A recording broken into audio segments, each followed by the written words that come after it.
Hello dear NEET aspirants, this is Faizan and you are watching Sohail Safi Medico, and this is the first video of Ferrari series and we are starting from the living world. That is the first chapter of biology 11th class. So let's come directly into the chapter, and without wasting your time we will start directly from the lines of NCERT.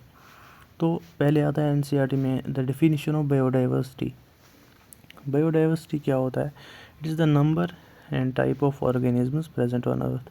ये सीधे NCERT की lines है जो कि आपको mug up करनी है and ज़्यादा एक्सप्लेन करने की ज़रूरत भी नहीं है.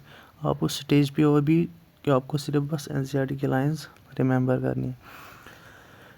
And then the number of species जो नोन है और डिस्क्राइब किए गए हैं that are between 1.7 and 1.8 million, that's 17 to 18 lakh.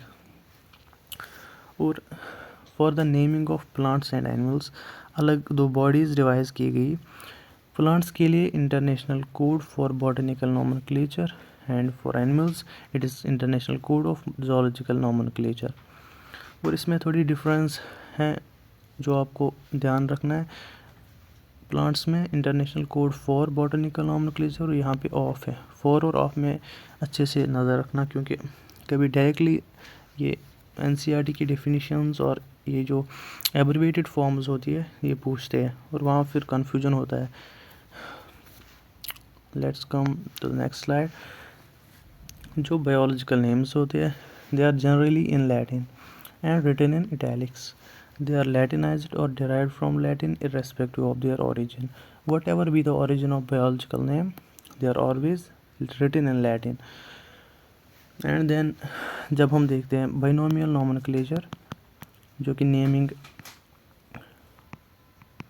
Naming Linnaeus Carolus Linnaeus ने दी थी बाइनोमियल नॉमेनक्लेचर, जिसमें कि एक biological name consist of two components. एक आता है जीनस और एक आता है स्पेसिफिक एपिथेट. यही है कि the first word genus while the second word is specific epithet binomial nomenclature में. Both the words in a biological name और नेम व्हेन हैंड रिटन, जब हम इनको हाथ से लिखते हैं तो दे आर सेपरेटली अंडरलाइंड और printed in italics to indicate their Latin origin. It's so easy. Then हम NCERT में देखते हैं एक term taxonomy. What is taxonomy and what is the base of taxonomy. वहाँ पे 4 टर्म्स दी गई है. Characterisation of the organisms, identification of organisms, उनकी classification, that is how we classify them into groups and the naming of this organism. And these are the processes that are basic to taxonomy. Then we come into the word systematics.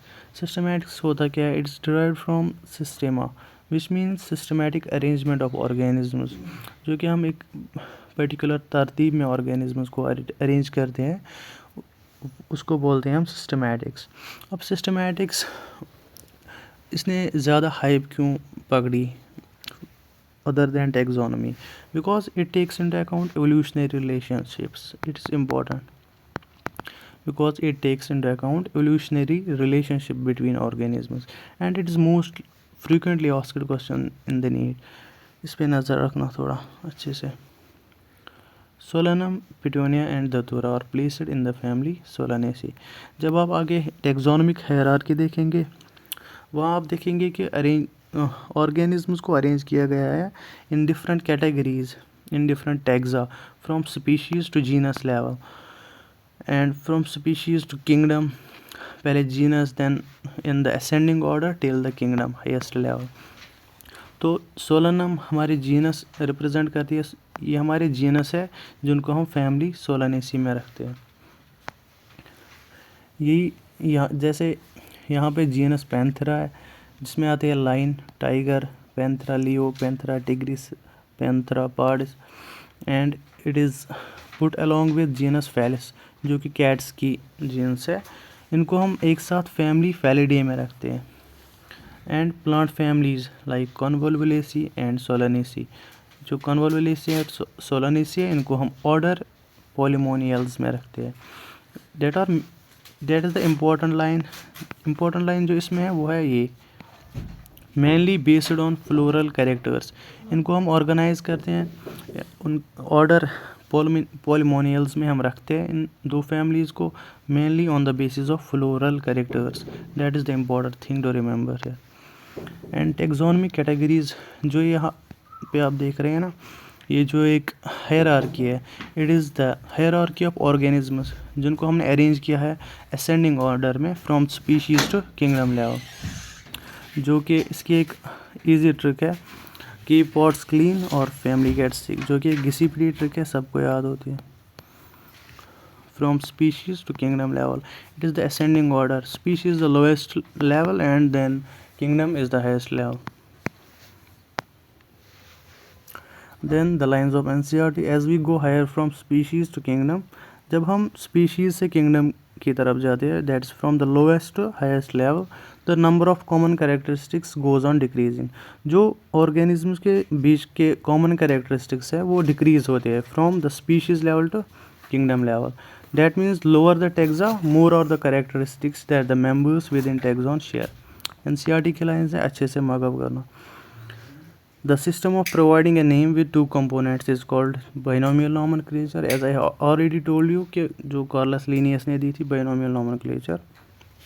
Then NCERT में एक tabular form में information दी गई है जिसमें कि common names, some common names along with biological names दिए गए हैं. वो आप अच्छे से वहाँ पे रिमेंबर करना.